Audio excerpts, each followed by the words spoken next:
waiting for the rapture. A friendly church with a friendly pastor. Welcome in, you're welcome. You're welcome. You're welcome. Welcome in this place. Bible-based teaching, spiritual reaching, souls we're seeking, worshiping the Lord. You're welcome. You're welcome. You're welcome. Welcome in this place. Bible-based teaching, spiritual reaching, souls we're seeking, worshiping the Lord. Welcome to Union Baptist Church.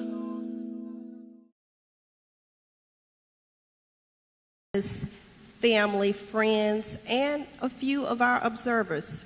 Today we are super excited to bring this loaded panel with these loaded panelists today. We are celebrating Mental Health Awareness Month, and what better time, what more fitting time to bring a panel such as this. We're joined tonight by our pastor, Pastor David L. Stanley Sr. He's here with us as well. And we just thank you guys for tuning in, and it is our prayer that something that is heard or said will be a blessing to someone who's eavesdropping on this next hour. Let us pray. Lord God, we thank you for yet another opportunity to just come, Lord God, to just share, Lord God. Father, we thank you for the safe passage here on tonight. Lord, we ask that the words of our mouth and the meditation of our hearts be acceptable on this evening. And Lord God, we ask that you touch every listener or every hearing person that's going to be joining us over the next hour. Lord God, we're here to do your work, and we ask for your will to be done in Jesus' name. Amen. Amen. Well, I'm excited. You guys have seen me posting on Facebook about tonight. I sent a picture out just a few minutes ago because I love this type of stuff where we get a chance to educate and raise our level of awareness around mental health. Mental health is certainly a subject that is silent. The voice has yet to be where we need it to be, but we hope if we continue to fight the good fight in this field that voice will be victorious someday. And without further ado, I want to introduce to you guys our panelists. And listen, let me say this to you guys. I know you may hear some things that you want to follow up on tonight. At the end of our presentation, you're going to get the opportunity to hear how you can contact all three of these ladies if something stands out or you want to make that connection. First, we have Miss Lashayna Stevens. She is a licensed professional counselor. I think she told us about 15 years in the field. Next, we have Mrs. Carlos Hughes. I think she's about 4 or 5 years in the field, she told us as well, licensed professional counselor as well. And I might be a little biased to save the best for last. We have a LCSW in the building, Miss Jada Elliott. I think she's about 5 years in the field. And ladies, thank you again on tonight. We're excited about what you're going to share and what we're going to learn here tonight. And we're going to get right into it. And I want to start with Lashayna. Can you tell us why the term or the phrase mental health is a taboo subject? I think with mental health, the taboo is because we don't understand. Many people shy away from things that they don't understand, and I think the more that we become aware and understand things, the more open we are to mental health. And so I think historically mental health has had a bad rap or a bad stigma, people thinking that if you're having mental health issues, first you have to take medicine for the rest of your life, or that you're crazy. But what we've come to understand, and I've come to understand being in this field, is that mental health and mental issues is just like another health condition. And if we can educate our community, and we can educate the nation, and we can educate our churches and all of that mental health is just like diabetes, high blood pressure, I think the stigma will come down some, but it's going to take education. Thank you so much. Thank you for that. Before we go any further, I'm just so excited. I forgot to introduce myself.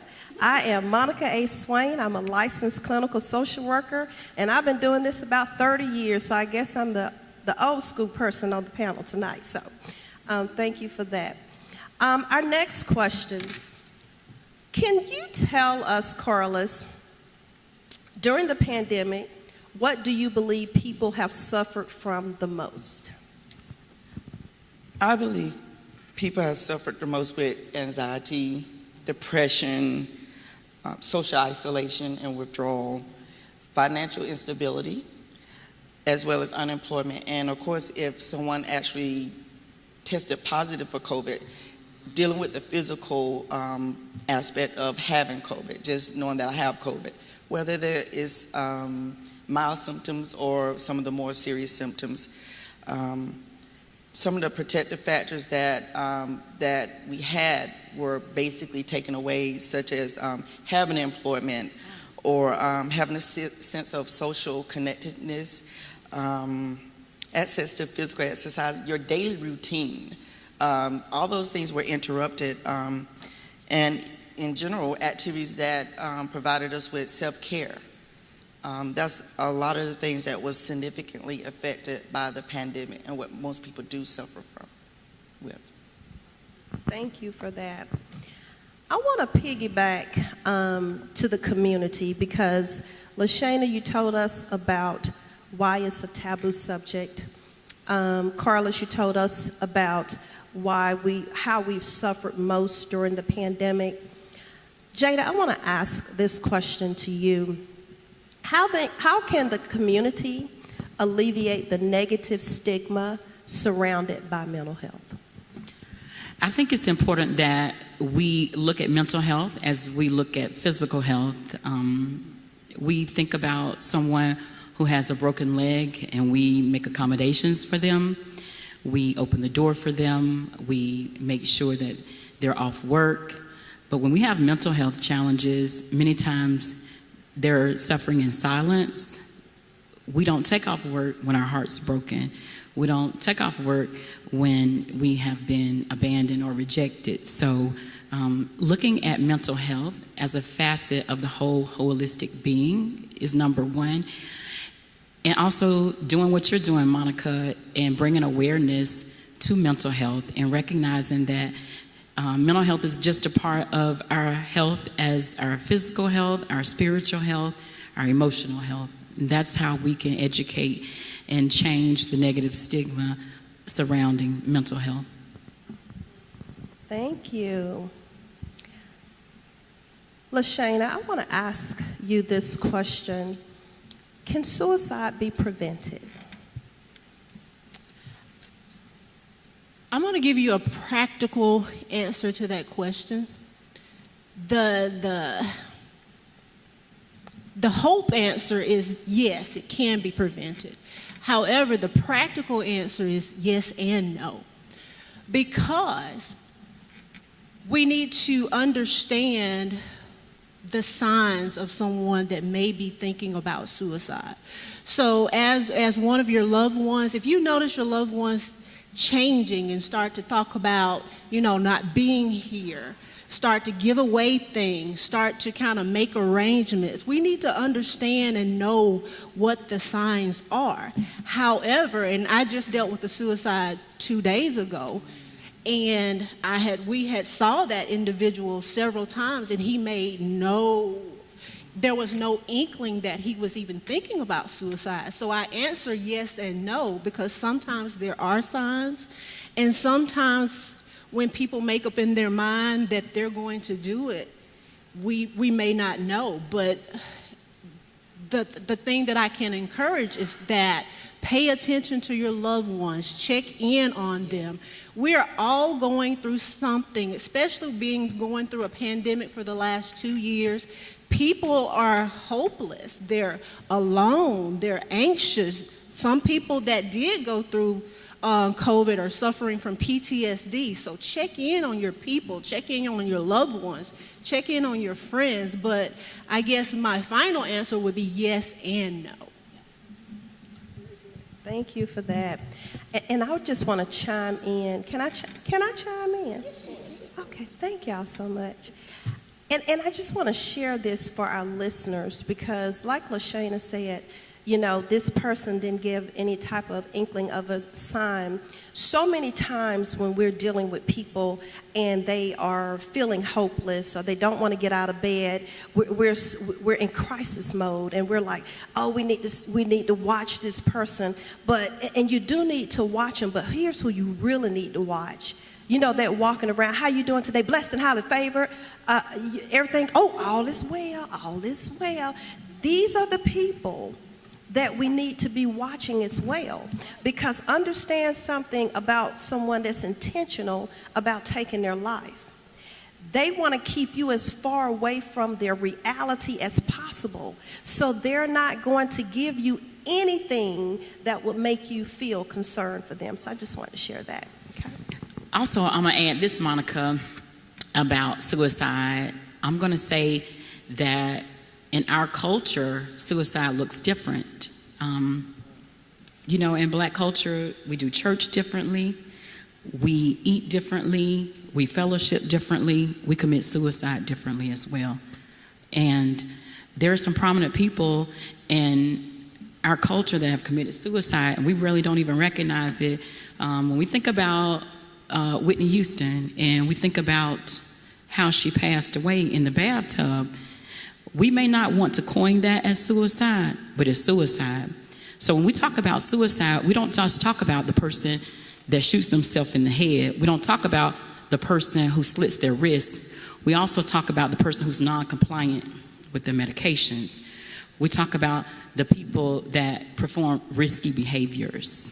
So we talk about in our culture, you drive off the side of the road and hit a tree. So just bringing awareness that suicide looks different and different cultures do things differently. Thank you. Oh, I also wanted to add something. There are so many different resources to help. Also, one of the stigmas attached to mental health is people don't want to have those hard conversations. When they do notice the signs, they don't want to say anything. And that keeps that person from actually wanting to talk about, I feel like I really want to kill myself. People think if I bring that up, then that's going to make them want to kill themselves more. But it's not. Most of the time, I would say probably 98% of the time, they want to talk about it. They need to talk about it. And if we shy away from it, then they're definitely not going to say anything because, again, there's judgment, there's discrimination, there's exclusion. Oh, they're crazy. They want to kill themselves. But not that everybody has wanted to kill themselves, but I'm pretty sure everybody on this earth has had at least one thought. I wish, sometimes I just wish I wasn't here. Those moments. But we have to be open to not only recognizing the signs, but speak up and say something and tell them, I'm noticing this. Why don't we talk about this? If we don't do that, then it's going to always be in the closet. So. Hosting an intelligent panel is such an easy job. Thank y'all. I thank y'all. I'm still excited about this. Let's hear about this. We hear about this quite a bit, but we need some clarity on this, Carlos. Is alcoholism a mental health disorder? Absolutely. Say it again. Absolutely. Alcoholism falls up under substance use disorders. They used to call it substance abuse, but it's substance use disorders. It's a mood-altering substance. Most people don't even realize that things like nicotine, caffeine, alcohol is a drug. It's a depressant. Most people don't think about alcohol being a drug because it's legally able to be obtained.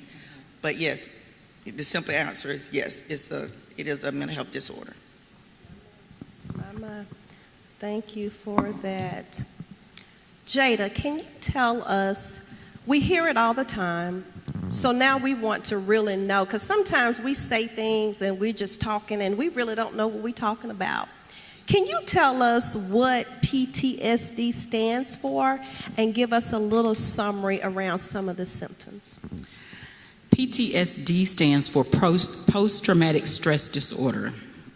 And actually, Courtlis is probably the best person to talk about this, so I'm going to pass to her because we have connected it with the military and coming out of the military and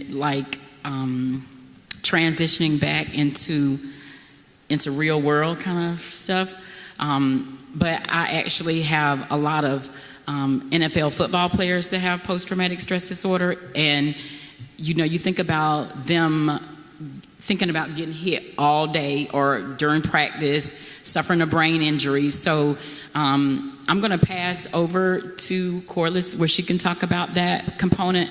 But I do want to say that PTSD is not just for military. It could be growing up in a home that was very stressful, there was abuse. So I'm going to let you talk about that. Absolutely. Again, post-traumatic stress disorder, post meaning after, traumatic meaning the trauma, stress meaning the anxiety, and disorder referring to the reaction that you have to that particular trauma. PTSD is a normal reaction to abnormal events. So you're not going to walk out every day and experience a trauma. So if you have trauma-related symptoms, that is absolutely a normal reaction to that traumatic event. PTSD, there's two types: simple, meaning exposure to one traumatic event, and then there's complex PTSD, meaning exposure to multiple trauma-related events, usually childhood trauma, physical, verbal abuse, natural disaster, all that encompasses that.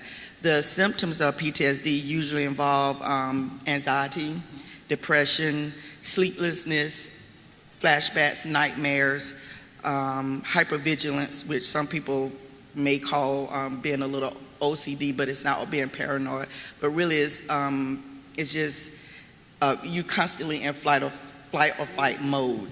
So you're always on alert. And no, PTSD is not just has the face of the military. It's not what you would normally think, but anyone that experiences a traumatic event can develop PTSD. It's not, there's a lot of research, but it's not widely known exactly why some people develop PTSD in response to a trauma and why some don't. Some of the thought process has been mental health illnesses, repeated trauma, substance use disorder. So, yeah.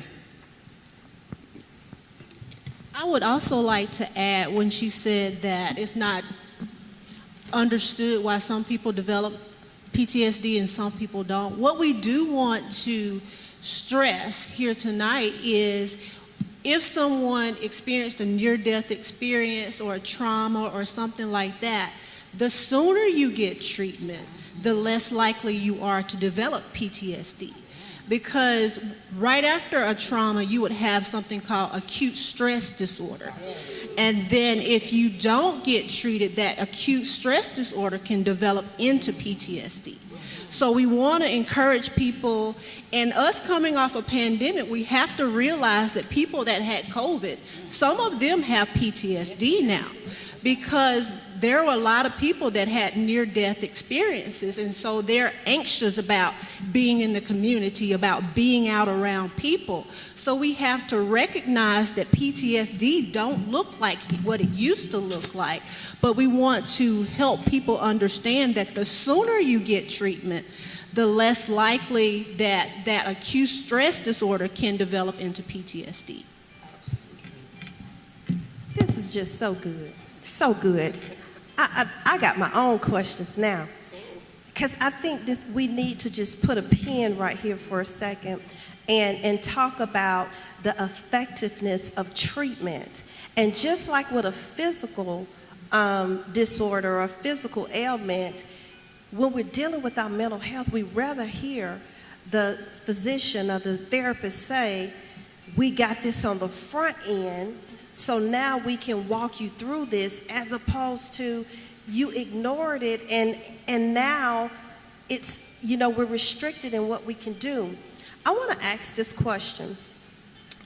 What advice, Lashayna, would you give to a parent or spouse that's dealing with someone in their home with PTSD who refuses treatment? I think if we have a loved one that is going through any mental health disorder, be patient with them first and foremost. That whole saying, you can catch more flies with honey than vinegar. You want to be patient with them and, always just, I'm concerned about you. What can I do to help you? I think a lot of times we push away people that need help and need us and need treatment because we're not open-minded. So if we can just be patient with them, ask them, what do you need? And then look to find a therapist or someone that's on their level. Not every therapist is the right fit for every person, so don't be afraid to shop around. We shop around for everything else. Why do we think that we're supposed to go to this one doctor or this one therapist and they're supposed to have the answer? Therapy is all about relationship.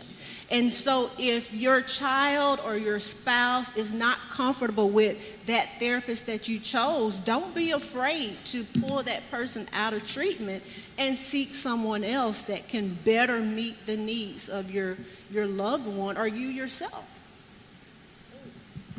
That's so good. Patience. Let us really emphasize that word patience, because triggers, we can trigger people. And we can trigger people without knowing we're triggering people. So thank you, ladies, for that. All right. Carlos, can you tell us at what point should someone who may be feeling hopeless or down start to seek help? At what point should they start to maybe share or reach out to someone? Well, when it starts to affect your daily living, your job, your relationship with your family, your kids, grandkids, when your mood is low, you're moody. I really don't like to say that word, moody, but when your mood changes and there's something is not going away, I'll go to sleep and I'll be okay, and then the other thing, it leads to substance use. When you feel that all these negative consequences are coming up, negative things are happening, you need to seek help. And sometimes people may say, not feeling myself. So if you're not feeling yourself, or you're not able to deal with difficult, distressing emotions and feelings, or you try to ignore or suppress your emotions, it's definitely time to seek help.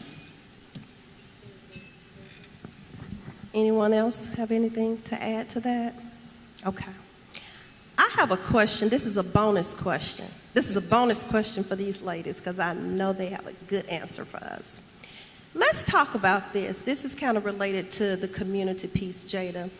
Let's talk about how, as mental health providers, we can educate more in the faith-based community, because we do have some, not my pastor, but we do have some parishioners that tell their congregation that if they have Jesus, that's all they need. They don't need to worry about anything else. So how can, I want to hear from all three of you, but I want to start with Jada.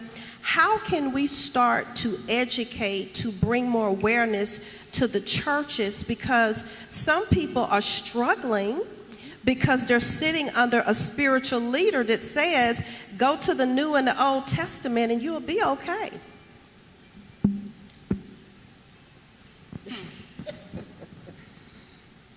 So I would say that the pastor that says to a member when they have mental health issues to go to to the Old Testament or the New Testament, I will also say, would you ask that person who had a heart attack to go to Corinthians? Would you speak to that person who has a broken leg? Would you ask them to just pray about it? What we have to understand is that we're licensed professionals, and just like you go to the doctor when you have a sinus infection, when you have mental health issues, you need to get help from someone who is a professional. That's number one. So when you're asking someone to pray about depression or anxiety, now I do give place that the word helps. I mean, the word is powerful. It does tell us that be anxious for nothing, but with everything, prayer and supplication, making your needs known. Yes. But we also have, God blesses people with different skill sets to help us on life's journey. And also when we talk about your therapist, just like I said, like when we do things differently, we commit suicide differently. When you're finding a therapist, you need to make sure that your therapist is compatible. You need to make sure that your therapist is culturally competent. You need to make sure that your therapist understands your situation, your life story. And if you get a pair of shoes and they don't fit, you don't walk around with shoes that hurt your feet. You take them back. And that's what you do with your therapist. If they don't fit, you take them back and you say that you're not a good fit for me. So just, understanding that our therapist is just like our church family. If Pastor David Stanley didn't meet my needs, I wouldn't be here. I would have to find somewhere else that I could get fed. So same thing with your therapist. Look for therapists that have some cultural competency, that look like you, that talk like you, that dress like you. I think with the church, more things like this, more settings like this to bring in professionals that can educate the congregation, but also the pastors shouldn't be afraid to have a mental health person that they consult with. Because yes, we can go to the New and Old Testament. However, if we do go to the New and Old Testament, Martha, in the Bible, she had anxiety. David was depressed and was going through grief. Elijah, he had depression and he also had some suicidal ideations.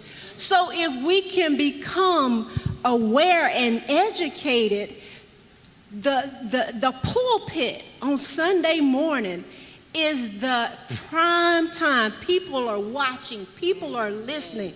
That is the prime time. Pastors have more influence than the president in some places. So if our pastors become aware of mental health issues and what the mental health needs are of our people and our congregations, but also I think as mental health therapists and people in the church is a place, a hospital for sick people. And what we do in the church is we make it seem like we have to be well when we come in here. However, if we make it okay and normalize that this is the place that you come to get healed, that I think more people will be open to share what's going on with them. And the fact of the matter is, culturally for us, I think as a culture, we also need to understand that if little Johnny comes to me and tells me he has a mental health issue or he has some mental health concerns, let's not share it with the whole family. That's something that happens in our community, and that's one of the reasons why our own people are afraid to share, because if I tell grandmama gonna tell Uncle Tom, and Uncle Tom gonna tell Aunt Susie, and then they make it a huge thing. So we suffer in silence. So if we can get our congregations more educated, but also as mental health providers, let's be authentic and show up and tell our own stories. We as a therapist use ourselves to minister to the people that come and sit on our couch. I don't consider my job just a profession. I consider it a ministry.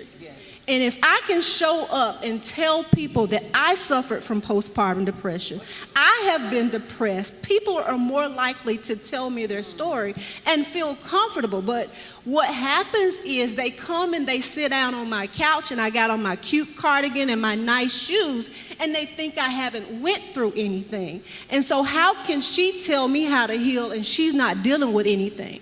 But if I'm authentic and I let people know, within a boundary that, I understand what you're going through. And when I say I understand, I really do understand. And I think if we can do all of those things, mental health, the stigma will eventually go down. Well, I don't have too much to add to what Jay and Lashayna said, but I would like to add that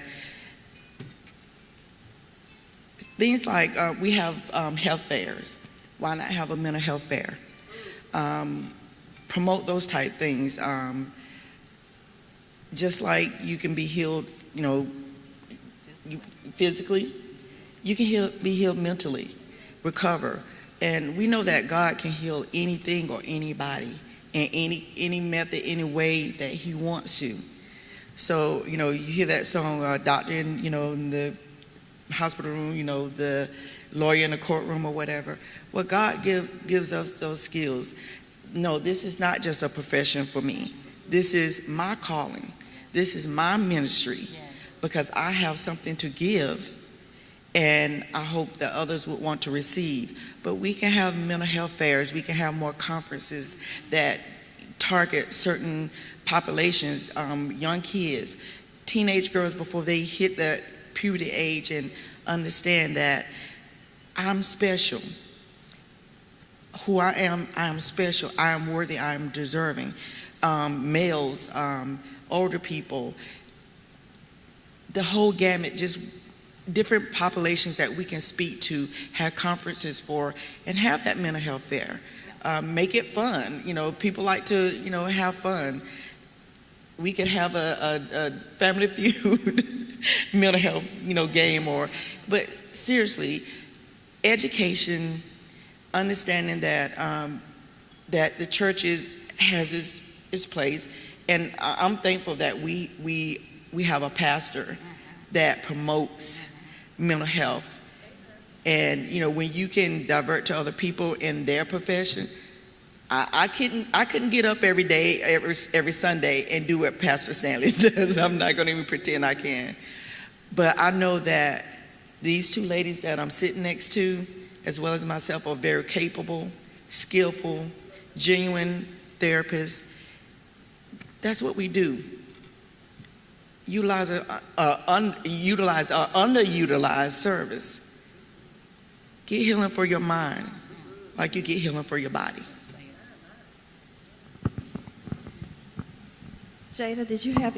I saw you reaching for your mic. When she was talking about Martha and David, I like that. But how about Samson committed suicide? I forgot Samson. I had Samson on my mind. Samson committed suicide. Samson committed suicide, but also King Saul. Saul had psychotic disorder. He had some psychosis going on. So yeah, some paranoia. He's sitting in the corner talking to people. The Bible, yes, the Bible educates us. If we go in and we pull out, it's in the Bible, it's in the book. So we can teach our people and be biblical about it. And sometimes we pull it from the Bible, they're more receptive of it because it's not us bringing our DSM-5 and our DSM-5 revised and all in here, but it's in the book. And they can understand it a little better if I can tell them, go read about Elijah, go read about David. David got a whole book of Psalms that's all about him being depressed. So yes, we got a platform, we just need to use it. Absolutely. I just kind of want to make another comment. Even though in certain agencies, certain facilities or businesses, you cannot technically bring religion into a session, but if my client tells me they believe in God and they pray, we're using that, we're utilizing that, because I believe that is, I believe in God. I am a believer. So if they give me that green light, we're utilizing everything we can in that therapeutic session. My goodness. I started to get off this chair about twice while y'all were talking. Good God. I forgot to tell everyone that the panelists say, the panel and the hosts say, amen. And this sounds like, well, first, let me say this. I want to thank the Esther Jewels for being here tonight under the direction of Sister Tasha Cummings. That is my sister. And this sounds like, for those of us that was with you on Saturday, this sounds like an extension of the conversation. My goodness. All right, I'm back on track now. Okay. My goodness. Whew, I don't know who to start with, but here's the question. How can untreated mental health impact daily living? Untreated mental health. Who wants to pick that up? Untreated mental health can look like staying in the bed all day.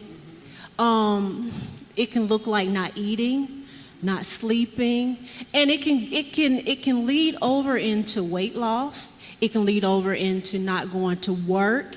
It can lead over into have poor relationship with the people around you. It can become a huge problem for you, depending on who you are and what you're responsible for and what your day looks like. It can become a huge problem. But so that's why I encourage, if you see someone and their behavior starts to change, someone that used to be up and bubbly and out and going and doing things, and now they're in the house all the time and they're in the bed and they're low motivated, ask them, I've noticed this and I'm concerned. What can we do? What do you need from me? How many people in our lives that we do not check on and we do not ask, what do you need from me? How can I show up for you? So untreated mental health, it depends on who you are and what you're responsible for. Say you got a mom that's depressed and she got 3 children running around. If she's in the bed, who's taking care of those kids? Or what if you have a father that has a family, but he's so depressed he can't go to work, and the bills aren't getting paid, and things aren't being taken care of. So, we need to pay attention, and untreated mental health can be a huge issue, depending on who you are and what's going on in your life. I do want to add something to that, because it's a lot, something I see a lot in my particular job. Untreated mental health can lead to substance use. And eventually it can lead to homelessness, which is a lot that I see. Lashayna mentioned a lot of things, staying in the bed. If you have a job that you're supposed to go to Monday through Friday and you're not getting out of the bed, you're going to lose your job. If you lose your job, then you don't have the income or the financial means to take care of your bills, your mortgage, your car. You lose your car, you lose your home. And then next thing you know, you may be drifting into substance use. And that is a whole nother aspect of untreated mental health issues that people deal with. So it may seem like extreme, but untreated mental health all the way down to homelessness, it is absolutely possible. I see it every single day. It's real. And I have people who have come to me, I lost everything. Now I'm trying to get it back. So understand that we do need to speak up, speak out, talk to that person. You can't make anybody do anything. Generally, when we try to push, we get that push back. But show that concern, show that compassion. Let them know that I'm here. I'm not here to judge. I'm here to listen. What can I do? What kind of help can I get you? Another thing people don't think to ask someone is, how can I support you? We have to ask that person what kind of support that they need. It's not one size fit all type situation. You have to ask that question. Again, people don't like to have those hard conversations or ask those hard questions. You have to ask, even, okay, are you thinking about harming yourself, or are you thinking about killing yourself? They may not, but you ask the question. At least you know. But if you leave it unasked, and it remains unanswered. So ask those questions, because yes, it is that serious, that you can drop from having everything you need, a home, a car, a family. Mental health illness have ripped apart families. It has ripped apart relationships. So, and some of those things you can get back, but some you can't. Not everybody is going to forgive and forget. And I do want to mention that I failed to mention earlier, we also have to look at the fact that the body is connected.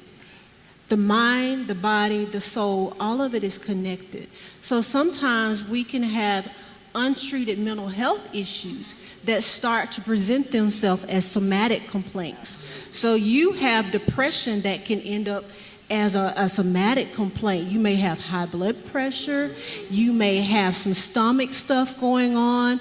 We have to realize that just because you bury something alive does not mean it dies. You know, so if I have depression and I don't treat it, it can show up as cancer. It can show up as hypertension. It can show up as some type of stomach ulcer. Those things, the body has a way to get things out. So if we don't talk about it, it comes out in other ways. One of the things that women don't understand, and untreated heartbreak, untreated relationship issues come out of our body. So we can end up with fibroids, we can end up with menstrual problems. Those things can come from untreated mental health and relationship issues. So a lot of the stuff that we're going to the doctor for started here. You know, so I've had people referred to me from their physical health doctor because they can't find anything physically wrong with them, and it's mental. And so after a while, we talk some stuff through. We look up, that person is better, because it wasn't a physical concern, it was a mental concern. One of the things that I think about is if we don't speak it, we store it. And if we store it, it becomes heavy. And it's heavy for us to carry. When we talk about, one of the first questions you asked, Monica, was about, is alcoholism a form of mental illness? What happens with substance abuse many times is substance abuse is used because we want to escape our reality. We don't want to deal with the issue of the wayward child. We don't want to deal with the issue of a child who's come out the closet.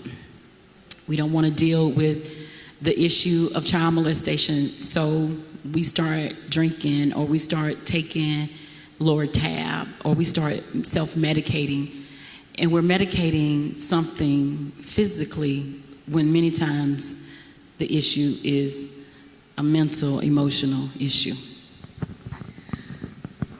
One thing that I always tell my clients, and they laugh at me about it, but I tell them, if you don't deal with your feelings and emotions, they will deal with you on their terms. So you have to be in tune. I so agree with Jada, you know, with people trying to escape, to numb, to self-medicate, to be in denial. But we know that when we do that, it's kind of like sweeping things under the rug. You keep sweeping things under the rug, and then you get this big lump under the rug, and then you pass by it one day, and then next thing you know, you're tripping over that. So it's coming back up. You can push it down, you can suppress it, you can even, oh, I don't have those feelings. Believe me, it's coming up. It's going to manifest some other way. Generally with substance use, people utilize it to relax, to relieve stress, to relieve tension, again, to self-medicate.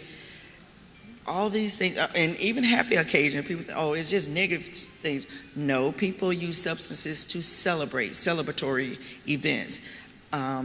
That's a lot of what it is. You know, people have a baby, you drink. You have a graduation, drink. There's a marriage, drink. Or whatever substance, you know, substance of choice that is available. But people do have to understand, if you do not If you do not, and I will stress again, if you do not deal with your feelings and emotions, they will deal with you. It's so good. This is so good. I want to spend the last 15 minutes, because you guys brought this up, and I think we want to just put a pin in this. And I want to talk about the children, the youth, because they're our future citizens. And if we don't become better stewards as a community, as a family, as providers, we're going to lose our future. So I have a couple of questions. One speaks to the parents, because I think sometimes parents need to be encouraged about what they don't want to deal with. Parents need to know that it is not your fault if your child has some issues, but it will be your fault if you don't get that child help. That's on you. So I want to speak to the parents, and I want to speak about the children. Here's my question about the children. What are some things that we really need to focus on as it relates to the children that's not normal? There are 5 developmental stages that our children fall in. So I want you guys to talk about what are some things that are considered abnormal, and what would you suggest to a parent if they have a child experiencing these things? Lashayna, you can start it off. So as an abnormal, are we talking like ADHD, things of that nature? Behavior, mannerisms, language, wetting the bed, perhaps, just abnormalcy as it relates to that child's development. Child's age. So if we do notice things that are abnormal, as you mentioned, like wetting the bed, behavior issues, things of that nature, don't be afraid to seek help, to seek someone that specializes in children. Not every therapist specializes in children, but what we do is we allow those issues to just linger on, and just because you think, oh, little Johnny will grow out of this, what I've seen most would be like ADHD that's been untreated, and it turns into something, and it follows the child on up into adulthood. Behavior issues can start in young children, but then end up as a personality disorder, things of that nature. So don't be afraid to take your child to someone that specializes in that. But also, when you start to see things like enuresis, which is bedwetting and things like that, don't be afraid to also take your child to the medical doctor and get them checked out, because it could be a medical condition that's presenting that way. Behavior issues could be anything, but we need to learn how to talk to our children on their level. And what happens is we don't give our children a voice. And just because they're children don't mean that they're not a person, that they don't have their own thoughts, they don't have their own will. We can train our children to be autonomous, but also be respectful. And I think, especially in our community, we were told a child needs to stay in a child's place. But where is that place? We also, because if a child is in a child's place and then he gets up and he's in corporate America and he can't speak up for himself, did we do them justice by making them stay in a child's place? Or do we teach them that you can give an opinion but be respectful? And a lot of times we teach our kids that you don't have a say. I've grown up there where I couldn't ask why. But when I got grown and I had my own children, I taught them to ask me questions, but do it respectfully, because I want them to be able to go out into the world and be autonomous and be authentic and have good relationships, and not, get in bad relationships, because the way a child is raised, by the age of about 7, they have what's called their style of life. And so that relationship teaches them how to be in all the relationships that they are in from then on. So if they're in a relationship where they couldn't speak their mind and be authentic and show up in that relationship, they're going to end up with someone like that won't allow them to be the person that God made them to be. And then we have a whole nother problem. So, yeah. I think one of the things that we have to also look out for is self-harming. Children that are harming themselves, they're cutting themselves, they're hitting their heads, they're doing self-destructive behaviors. One of the things with mental health, and my son actually had to go to therapy with his anger when we got divorced, and I can remember him fussing like, I don't need to go to a shrink, I don't need to go, and I'm like, I'm a therapist. But his therapist became his soft place to fall, so it was a soft place for him to fall. It was a place that he could be vulnerable. It was a place that he could let his guard down. Also, as parents, we have to be intentional how we speak to our children. Right. We need to create positive scripts for them. When I talk about positive scripts, one of the things is like telling them you're worthy, you're loved, you're important. Even when we're in a place that we're disciplining our children, we have to even discipline them, in a way that we don't destroy their image and their worth and their value. We don't want to strip them of their, of their humanity. So teaching them positive scripts, like one of the things that I do is like I write my 5 favorite things about my sons on the refrigerator, and I let them see that because they go in the refrigerator quite a bit. So they look at those positive scripts about themselves. We have to be intentional and deliberate about speaking life and not death, because the word says life and death is the power of the tongue. Well, you guys have really, kind of made some points that I probably would have made myself, but I agree that the thing that sticks out for me the most where children are concerned is, again, talking to them on their level. Sometimes some of our kids don't trust us because they don't know what kind of response they're going to get from us. We have to show them, if we want them to trust us, we have to trust them. I have told my kids, ever since they came into this world, talk to me, ask me questions. I might not necessarily like what you have to say or tell me, but I would prefer you tell me than you not tell me and need help from me. I show them respect, and I expect respect from them in return. So understand, and unfortunately, a lot of the things that kids see and do, they model their parents. You're their role models. The way they handle, the way they express anger, the way they express sadness, the way they talk to other people, the way they show compassion, even respect for themselves. They see you. They watch you. They will mimic you. Exactly. So we have to be intentional and purposeful about the way we treat ourselves and how we allow other people to treat us. They are going to look at that. They are going to look at that. I have one more thing, and this is probably taboo in the church, but speaking to our children about their sexuality. That's one of the things that sometimes I get clients that bring their children in. My son says he's gay, fix him. My daughter says she's a lesbian, fix her.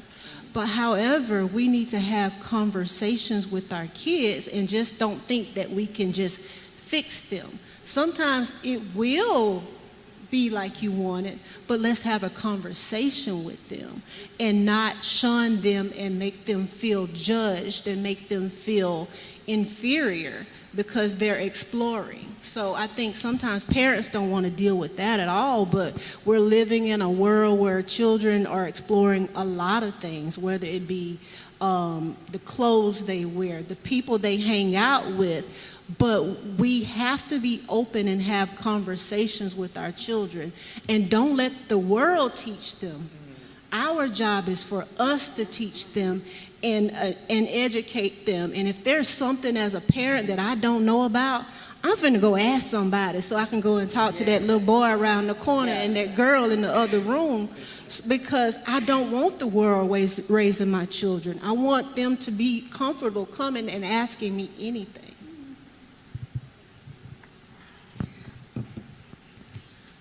I'm gonna say one thing that I can remember my daddy used to say to me, and he was a little bit over the top, but he would say, "You raise chickens and cows, you train children."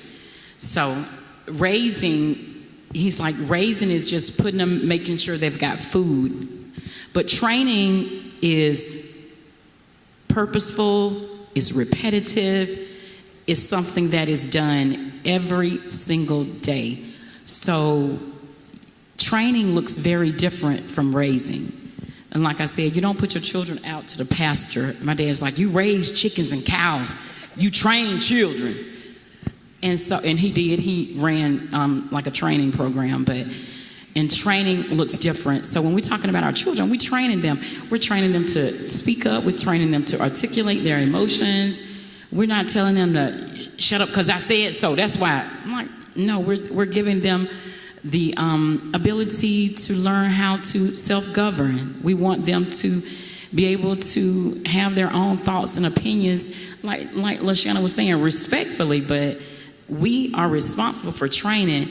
And one of the most powerful places to be trained is right here in the church now. Amen. So I was talking to Pastor Stanley, like I got pictures when my children were sitting on his lap when he was playing Santa Claus.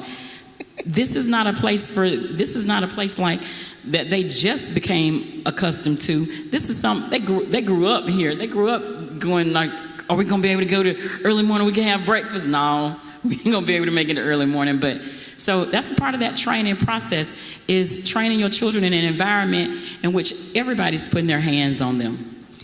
I guess I do have a comment now.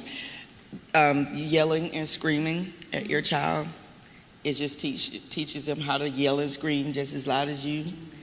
And Lashayna said something that really resonated with me concerning anyone, children, adults, older people, about mental health. It's not fixing somebody. You're not broken.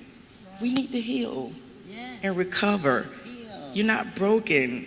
You're not something somebody can tinker with and, screw in, you're okay. It's healing, it's recovering. Yeah. Right. That negative connotation, that negative stereotype, we're not broken. We need to be healed and recover. Thank you, ladies. And I want to say this to the parents. I want to just give the parents some hope tonight. I'm not going to touch anything the panelists said because I'd mess it up, because you said it so eloquently. I just want to say to the parents, don't feel ashamed or embarrassed if you don't have a connection with your child. We don't talk about this, but so many children are born as a result of rape. And sometimes that mother struggles because she was not able to bond because of how the child was conceived. So I want to say to the parents, if you feel that you don't have that connection to be that advocate for your child, love him or her enough to reach out to these ladies here, or people who work in the field where these ladies work, to get your child the help that he or she needs. Because children are feeling what you're doing as a parent, and they're feeling what you're not doing as a parent. So please do not equate asking someone for help for your child as being a bad parent. I would call you a bad parent if you didn't ask for help, knowing that your child needed help. So I just wanted to share that, because so many parents around mental health, behavior health, the issue with the sexuality piece, they're sitting in shame. They're sitting in shame. They're calling it something else. They're calling it something that society says is acceptable instead of calling it what it is. So I want to just say to the parents, don't pimp your pride to the point where it poisons your children. Love your children enough to get the help. And who cares how it looks? Because I'd rather see a happy child that's treated than a dead child that's not treated. So just wanted to share that with the parents on tonight. And we have time for one quick question, and I'm just going to ask one of you to respond to this. What are some important things we should look for when selecting a therapist? You want a therapist that you can relate to. First and foremost, I think that sometimes we look for therapists, and like I said earlier, don't be afraid to shop around for a therapist. When you walk in the room, you should be able to be comfortable with that therapist. A therapist that can hold space for you. A therapist that can make you feel safe. A therapist that can make you feel secure. Because therapy is about being emotionally naked. And if you can't go in there and share your deepest, darkest, what's going on in your life, if you go in there half-heartedly and can't share, then you can't be healed. So you have to look for someone that has the credentials. You have to look to someone that has the qualifications. But also, if you're dealing with depression, go to someone that specializes in what you're dealing with. But also, just make sure that you can have a good relationship with that therapist, because what we do know and research shows that therapy is all about the relationship. Yeah, we can bring in our little cute little interventions and our cute little worksheets and things of that nature, but the relationship is the most important thing. Thank you so much for that. Listen, this hour has been well spent. It seems like we started talking 10 minutes ago, but we have gotten to that 8 o'clock hour. We also have Carla's husband in the building, Mr. Gino Hughes. I had him to check social media for me. Do we have any questions, Mr. Hughes?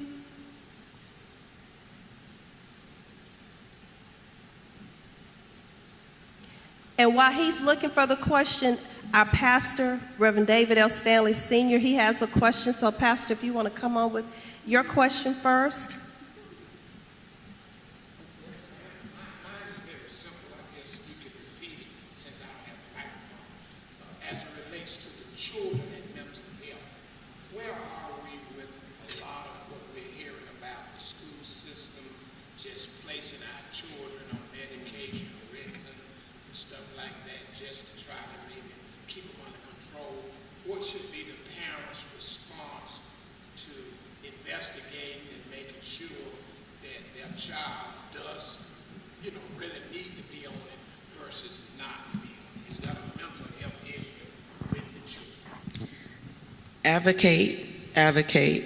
Advocate for your child, because you as a parent, that's your child. That's someone you take care every day. I would not stop. Give me the rationale. Explain to me why my child needs to be on this medication. Explain to me why my child needs this. We will go in search of everything medically, but won't investigate mentally. Oh, what they putting him on medication? No, we're going to have a conversation. They have programs in school. They have the IEP? Yeah, all those type things. But you have to make sure that your child is getting those services. You have to get in there, do the footwork, the lead work, whatever. Advocate, as I said, advocate.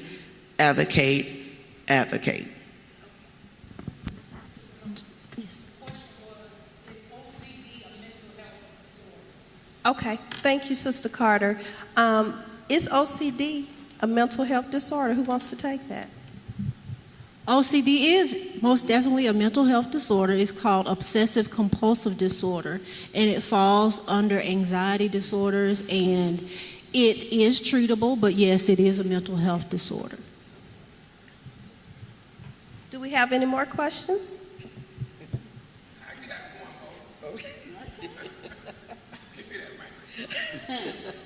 Can they hear me? Yeah, you have my microphone. Yeah. I want to take advantage of this panel and all this good information. One of the panelists did kind of allude to the sexuality piece that's going on. So to some degree, and I know this question it could take an hour to answer it, so I'm not looking for that. So what do a parent say in this day and time when their little 8-year-old boy comes home and say, "Mama, I want to be a girl"? Is that mental? Is that spiritual? What do you say to that parent that literally, and I'm thinking about one of our basketball retired players who has gone through that with his son, and it started when he was about 11, and he's transitioned from a boy to a girl and so forth. And I'm not trying to put you all on the spot as far as the right and wrong. I don't want to do that. We're dealing with it from a mental therapeutic perspective. So should the parent give in at that early age, or should they say, let's wait until you get 18?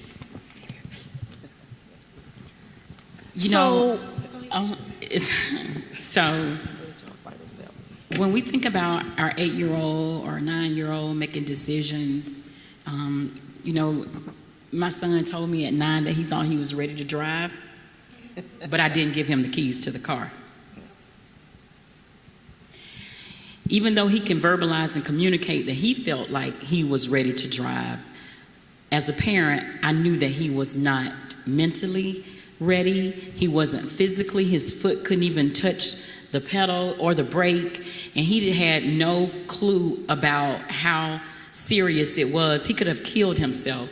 So what I say is that we need to allow our children to get to a point in age in their development that they can make decisions, for themselves. That's why God give us parents to help us and to guide us to help make sound decisions. So, just because my son told me, "You know what, Ma, I think I'm ready to drive," I'm like, okay, you can think that. But we as parents, if we have an understanding about child development, well, when it was time for him to learn how to drive at 15, he was like, "No, I don't want to. So giving our children autonomy, yes, but also being a guiding light for them and to show them and teach them some of the things that they think they're ready for, they may not be ready for. And that requires a conversation with your child. I would encourage parents to dig deeper. When their child comes to them and says, "You know what, Mom, I want to be a girl," or "You know what, Dad, I want to be a boy," or what have you, start to ask the questions, because what we don't do is ask our children questions and encourage them to talk.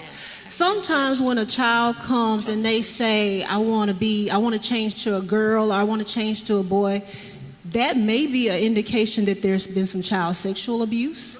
There could but we need to ask questions, because I've had children come to me, and just because they were abused by someone of the same sex, they think they're gay, or they think that, so that when we have our children and they have issues or they have concerns, I don't want to call them issues, when they have concerns like that, don't be afraid to have a conversation with your child and dig deeper. Tell Mommy why you think you want to be a boy, or tell Mommy why you think you want to be a girl. Encourage them to talk about, well, so-and-so over there, she's wanting to be a girl, or she's wanting to be a boy. It could be something that's going on at school, and they think that just because Sally is doing it, they need to do it too. So don't be afraid to ask your children questions, because they talk about stuff at school. So we need to talk about things at home. Where did you get that idea from? So don't be afraid to ask further questions. And I think sometimes we try to shut our children down because we're uncomfortable. Yes. And as a parent, if you're uncomfortable, go and get comfortable so you can help these children. Yes. So don't be afraid to have conversations with your children about things of that nature.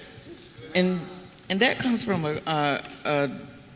just understanding as parents that we're not our children's only influence. Their classmates, their teachers, their principals, social media. So when you put all those things into play, as Lashayna said, we have to have that conversation. We have to get comfortable. and get comfortable being uncomfortable. Because if you're going to be in therapy, if you're going to be on my couch, you're going to be uncomfortable for a little while. So we just have to make sure that we're understanding that we're not the only influence. You good? Okay. Okay. Sister Carter?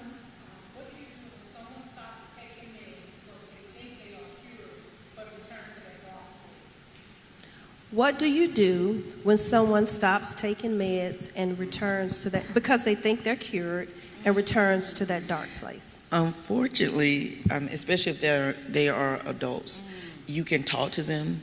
You can help them understand, well, when you weren't taking your medication, but as far as making someone do that, no, because generally with disorders like schizophrenia or bipolar, those particular disorders require medication, I think, pretty much for the rest of your life. Or, you have to take those medications.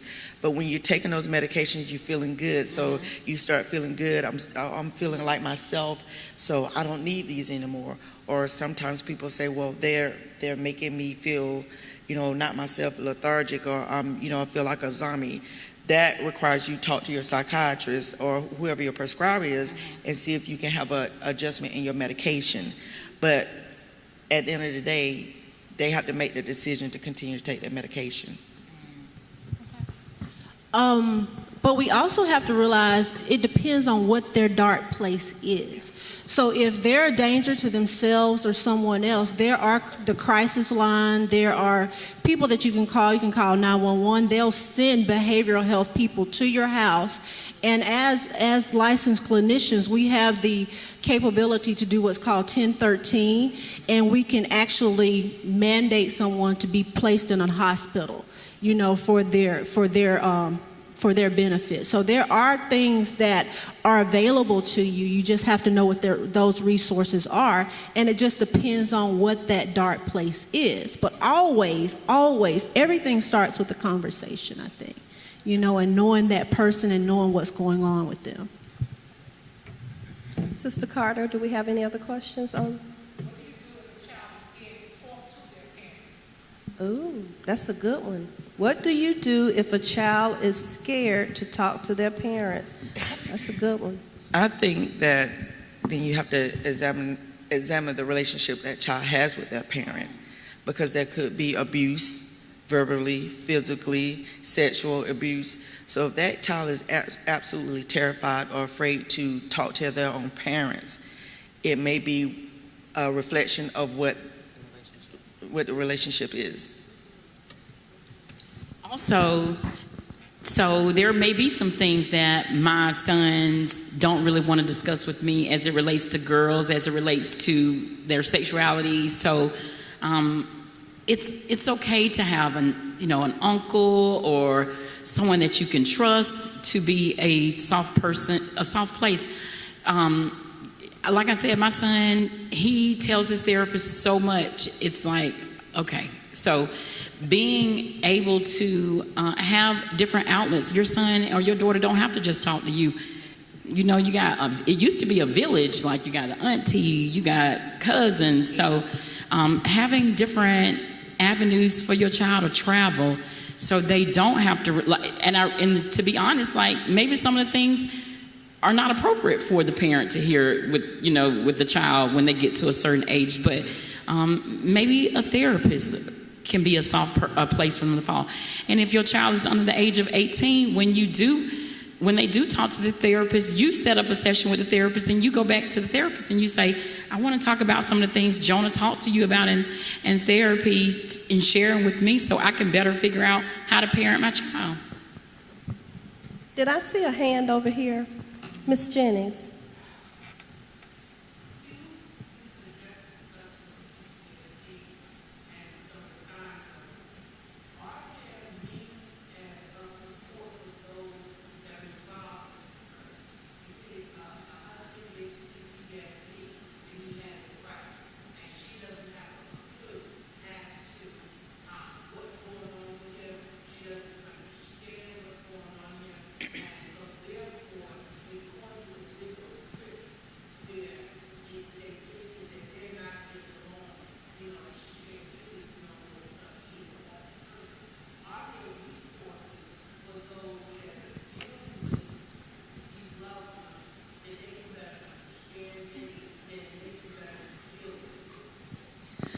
Well, I have had.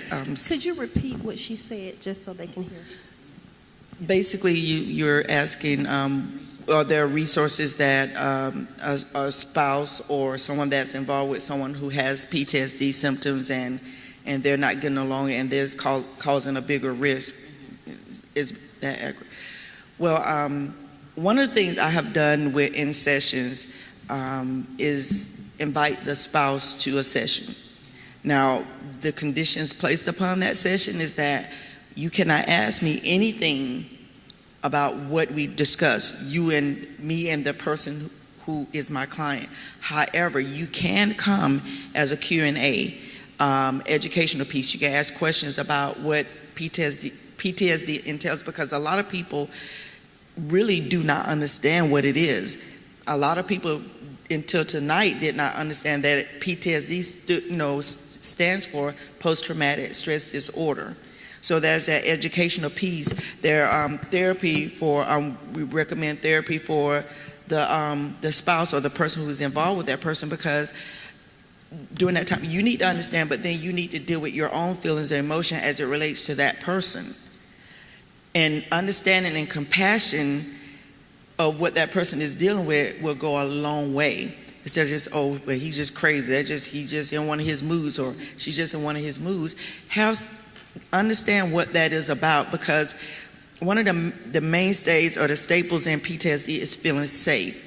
A lot of veterans, a lot of people, kids, they don't feel safe. That's where the anxiety part comes in.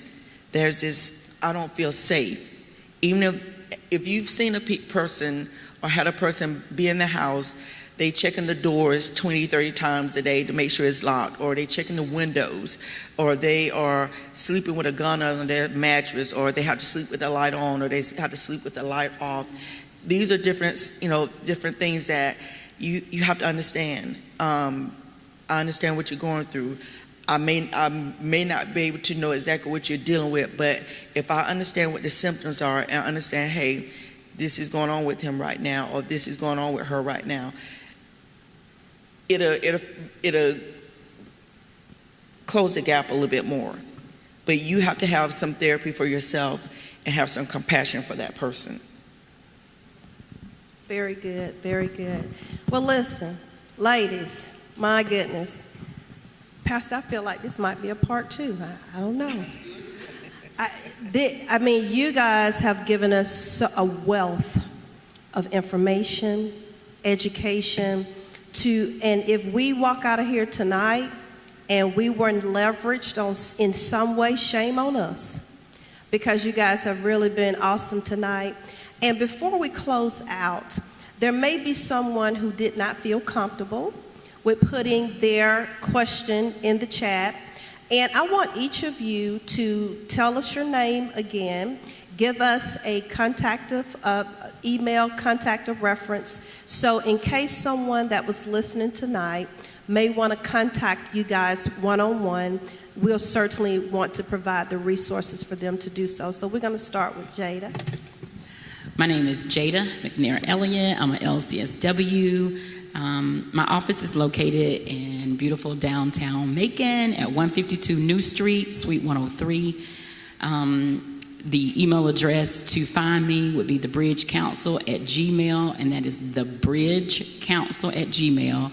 Also, you can look me up on Psychology Today. If you just Google Jada Elliott, you'll get in touch with me. I am a preferred provider for Navicent Health. So I'm a preferred provider for Blue Cross Blue Shield and Aetna, Stigma. So just do a Google. Even like when you need some information, you use Google. And my name is Carlos Hughes. I'm a licensed professional counselor. Any questions or any requests for additional information can be referred to mindfulpeacecounseling@gmail.com. And my name is Lashayna Stevens. I have a practice downtown Sound Advice Counseling. I also have, my email is lashayna@sacounselingllc.com. And I have a Facebook page for Sound Advice Counseling. I also have an Instagram page for Sound Advice Counseling. So any of those avenues, they can find me. Awesome. I hope, and really, I just hope this conversation continues, whether it's privately or collectively. Pastor Stanley, thank you again. Thank you again for allowing us to come in. And I want to say to each of you out here, if you are a member of a church and you're having this struggle about bringing mental health awareness, call my pastor, call one of us. We'll be your support system, because surely this is a platform that we don't need to deny in the church place. Well, if no one else has anything, Pastor, you have anything? Well, the night has been far spent. Thank you, ladies, again for coming and just sharing with us. You really poured into us tonight. So thank you again. Thank you, Esther Jules, for coming and supporting us as well. Thank you.